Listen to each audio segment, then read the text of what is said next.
Rajinikanth age 75.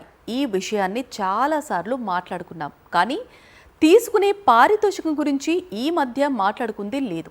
కానీ 75 ఇయర్స్లో కూడా ఇంకా తమిళ సినీ పరిశ్రమను శాసిస్తున్నారు సూపర్ స్టార్. ఒక్కో సినిమాకు 75 కోట్ల పారితోషికం పెంచేస్తున్నారు.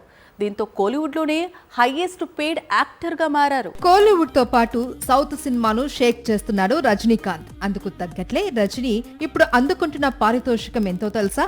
150 కోట్లు. జైలర్ 2లో నటించేందుకు రజనీకాంత్ అందుకుంటున్న రెమ్యునరేషన్ ఇది అని తమిళ సినీ వర్గాలు చెబుతున్నాయి. ఇప్పుడు రజనీకాంత్ తన ప్రాణ స్నేహితుడు కమల్ హాసన్ తో కలిసి ఓ క్రేజీ మల్టీ స్టారర్ చెయ్యాలని అనుకుంటున్నాడు.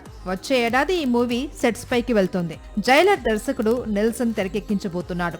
ఈ సినిమాకు సూపర్ స్టార్ అందుకుంటున్న రెమ్యునరేషన్ ఎంతో తెలుసా? 225 కోట్లు. ఒక్క సినిమాకు 75 కోట్లు హైక్.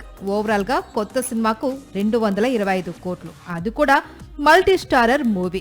దెబ్బకు కోలీవుడ్స్ హైయెస్ట్ పెయిడ్ యాక్టర్ గా రికార్డు మరోసారి రజనీకాంత్ కు తిరిగొచ్చింది.